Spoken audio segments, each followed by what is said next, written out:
Hi everyone.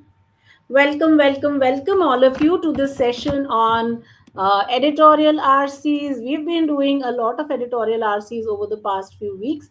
Last week, of course, I was unwell and therefore I had not been able to put out an RC, but I hope this week we will have a lot of fun.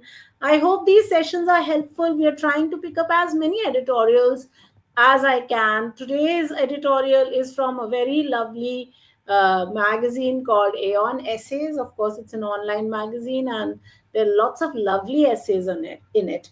Kat has been picking essays from Aeon very often, and therefore it is quite interesting and quite useful for us. So I hope you're using it to the fullest and that you're enjoying it. All of these sessions, please follow them. um, I hope I'm going to be very, very helpful and useful. By now, I hope all of you have already joined and are able to hear me and see me. If I am audible and visible, can you just give me a yes or no so that I know I am audible and visible? Also, please like the session. My request every time, share the session with your friends so that they can also join in, and also subscribe so that you can participate in the chat box. Okay, this is absolutely essential, and if you hit the bell icon, then you will be able to get notification from our essays also. So this is CAT 2025. My name is Abhilasha. Oh, my name is missing from this PPT. Let me write it here. My name is Abhilasha, and of course, I'm your friendly neighborhood mentor. Okay, let's get started, guys. Here is your passage. We will take some time and read it. So, what I will do is, it's in three parts. It was a longish essay, so I put it in three parts. What I'm going to expect you to do is read it piece by piece. I will be mute. Once that portion is read, then I'll explain it to you, and then we'll go on to the next portion. Okay. All right. I hope that's okay with you. This is your first portion, the first paragraph. I'm going to mute myself for 1 minute. You read it, and then I'll continue. Okay.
All right, guys, let's take a look at this part of the passage. It says that the phrase scientific naturalism and its modern secular meaning of a purely naturalistic approach to the world comes to us from Thomas Henry Huxley.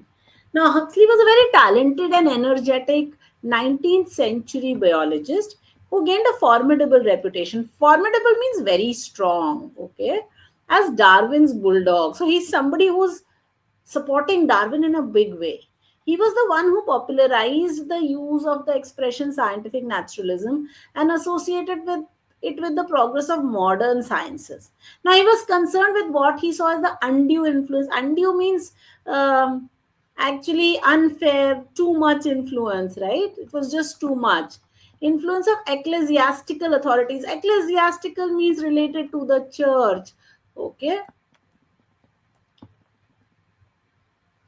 church authorities, they had too much control over what science would do. And why would the church people have control? So what is the content and what is the conduct of science was controlled by the church authorities, and he did not like that. Given the extent, so there was a huge amount to which Anglican means English, clergymen are priests. So English priests, so many of them were, or so much of science was controlled by British or English priests.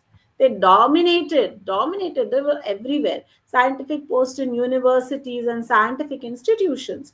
So this concern was entirely understandable. What is this concern? The concern was that there was undue influence of ecclesiastical authorities on the content and conduct of science.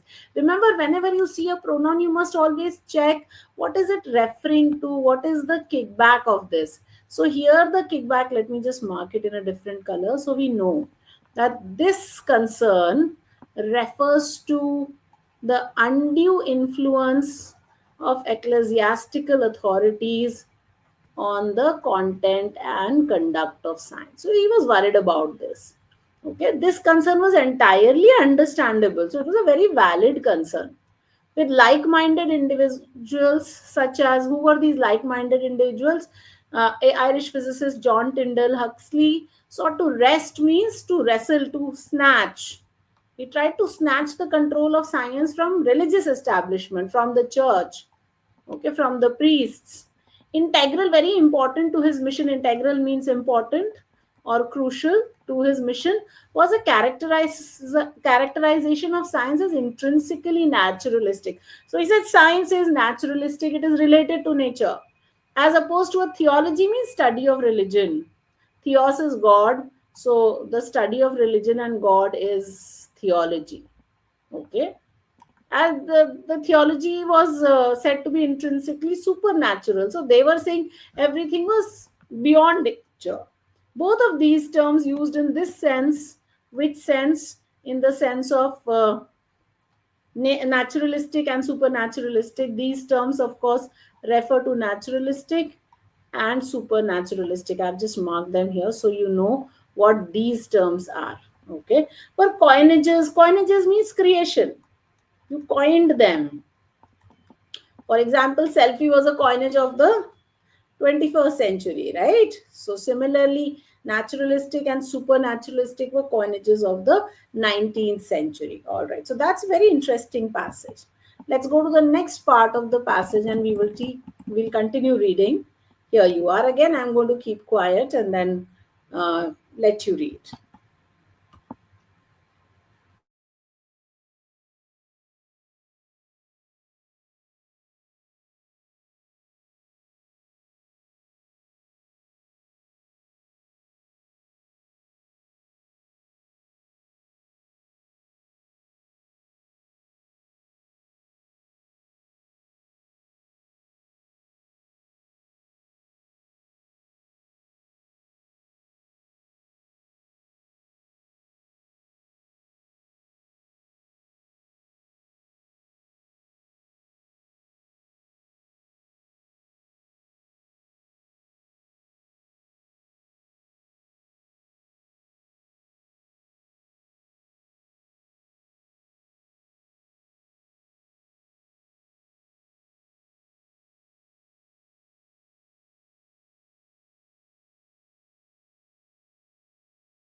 All right, let's look at this. So he says, in fact, Huxley adopted this naturalism, supernaturalism dichotomy. Now, see, his is referring to Huxley, of course.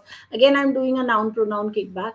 Dichotomy means when two opposite ideas exist together. Here, this naturalism and supernaturalism dichotomy, which is that two different ideas, came from the German biblical criticism. So it came from German biblical criticism, in which he took particular interest. He was very keenly interested to help legitimate his scientific naturalism. Legitimate means to validate. He wanted to make it valid, right? So he was validating it. He provided naturalism with a long history dating back to the pre-Socratic philosophers of ancient Greece.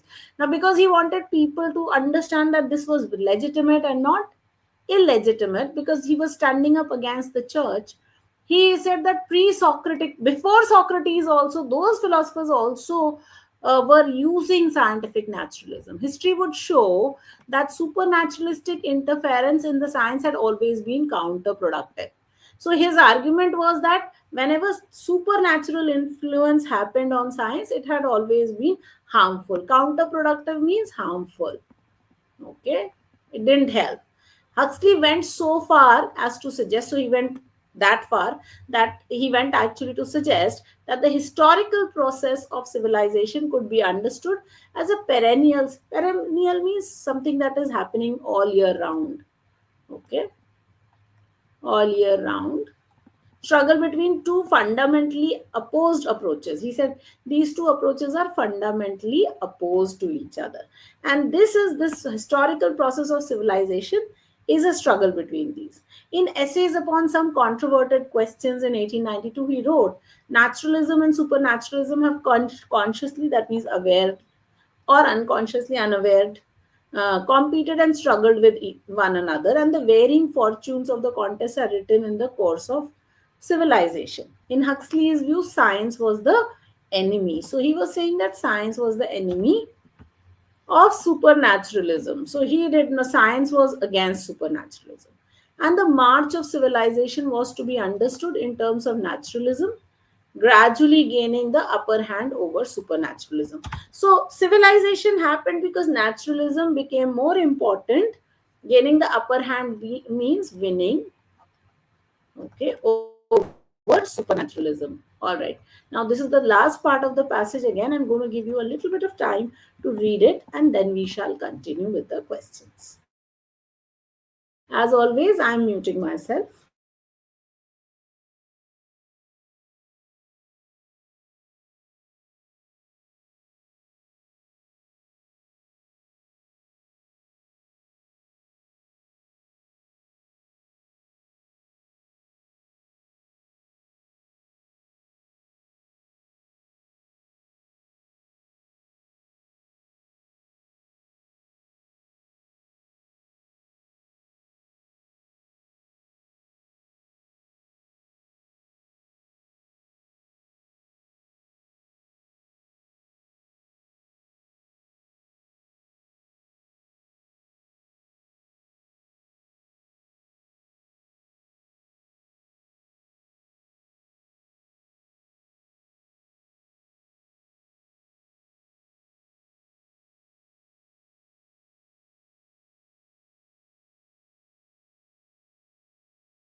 All right, let's continue the reading of the passage.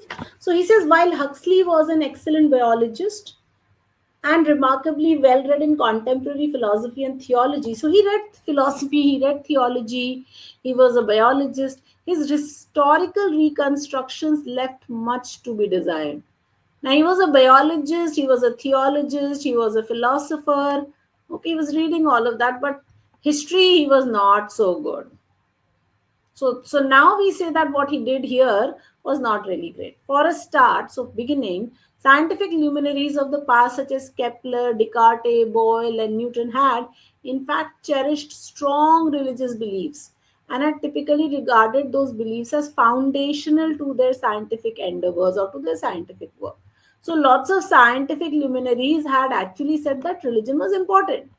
The same was true for the same. What is this? The same that these beliefs were foundational to their scientific endeavors, right? So these people have said it again. The kickback for the same is that these beliefs were foundational to their scientific endeavors. We must look at this. Now, the same was true for many of Huxley's distinguished scientific contemporaries. Distinguished means well known, famous. Contemporaries, of course, people who were in the same time, including Michael Faraday, James Clerk Maxwell, and Lord Kelvin. Now, these are important people, huh? Yet, and then he says, okay, his historical reconstructions, his history struck a chord. So people connected. by tapping into a growing historical sensibility. So it connected by connecting to people. It brought out what? It brought out this growing historical sensibility, and that envisioned a scientifically advanced Europe moving beyond its religious past and abandoning its commitment to belief in supernatural entities. Now, because people were looking at history and they had this sensibility or this idea that a scientifically advanced Europe will move beyond religion and they will abandon their belief or their commitment to belief in supernatural, and they will look at science going a step beyond nature or going a step beyond supernatural. That is why people did want to, or they Huxley was able to connect to the people. Okay, so that's your passage. Very interesting. You can read this up from Aeon Essays. Look it up. You will love reading it. It's a lovely article. Okay. All right, let's look at the questions. Here's question number one. Huxley's portrayal of scientific progress as an ideological conflict between naturalism and supernaturalism most strongly suggests which of the following? So, which of the following is suggested by the, excuse me, this portrayal of scientific progress being an ideological conflict between naturalism and supernaturalism? He believed that religion had historically played a supportive role in scientific progress. He thought that religious interference had hindered the progress of science. He acknowledged the contribution of religious scientists to scientific development. He believed that naturalism and supernaturalism could coexist in scientific inquiry. No, he has said that they would, one of them would lead and the other would not lead it. So that probably is not going to be a good choice of answer. He acknowledged the contributions of religious scientists to scientific development, but that the conflict does not suggest this thing. He thought that religious interference had hindered the progress of science throughout history. And this is what he has shown also, that whenever science became important, it was when naturalistic science or naturalism was relevant. He believed that religion had historically played a supportive role. No, he believed that religion was counterproductive to science. Okay, that was his belief. So therefore, A cannot be a correct choice. The best choice here would be choice number B for us. Okay. All right. Let's take a look. Yeah. At the second question. If at any point of time you want to spend time, look at your answer, please pause the video and watch. Okay. Huxley's argument that science should be freed from ecclesiastical influence relies on which of the following assumption? So Huxley said that you have to free science from ecclesiastical or from the church's influence. He said this because at that point of time, most of the universities and churches and all the positions had were with religious people, were with the clergy. So that is why he said you should free them. Why? Because he assumed that religion was counterproductive to science, right? He said, don't go for supernaturalism, go for naturalism. So his belief was that religion is counterproductive to science. And that is why he said if these scientific people are there, then it won't be able to grow. And that is why he said science should be freed, right? So all religious figures oppose scientific advancement. All is too extreme. Remember beast, so we will not take this. Scientific progress is only possible in the absence of religious belief is also very extreme. So not this one also. Science has historically hindered scientific progress, and that is what he has said. So C is a good choice.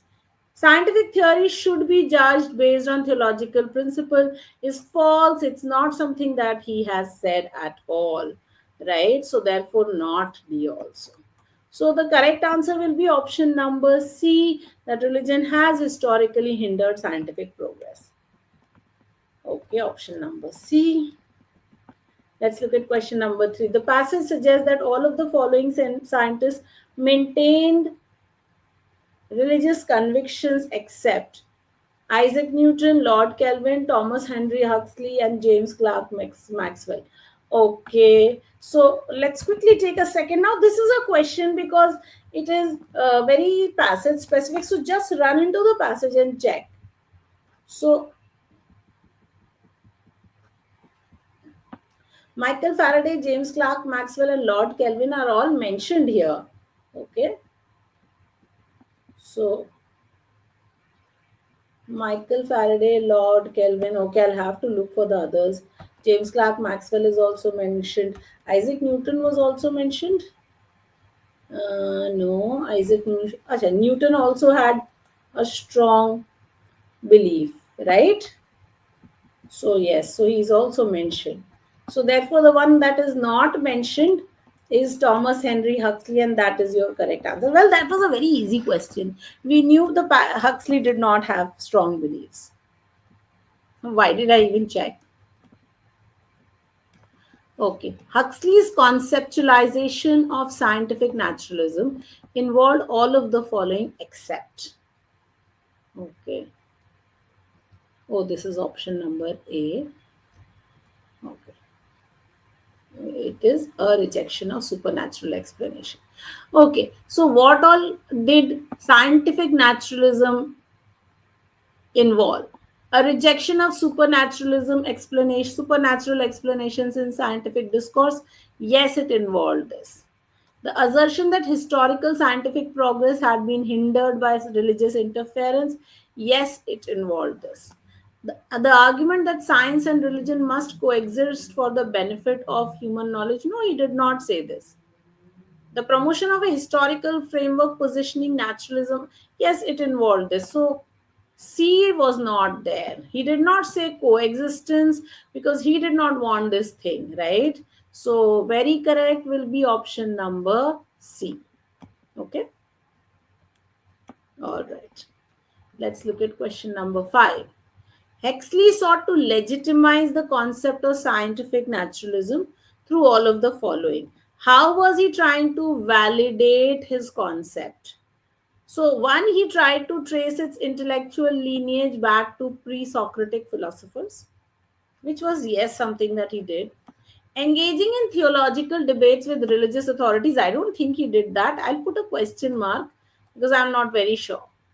Okay. Asserting that supernaturalistic interference in science had always, yes, he has asserted this. Propagating a historical narrative positioning science and religion as that, yes, he has done these three. So these cannot be my answer. So therefore, option number B, which says engaging in theological debates with religious authorities, and yes, that can be my answer. Okay. Yes, B is the correct answer. Because the passage did not talk about him debating on theology. All right. So I hope you got this. If you have any questions, feel free to ask me, guys. Also, let me just tell you here that since November is the month of the exam, September, October, and November, you will be focusing on mocks a lot.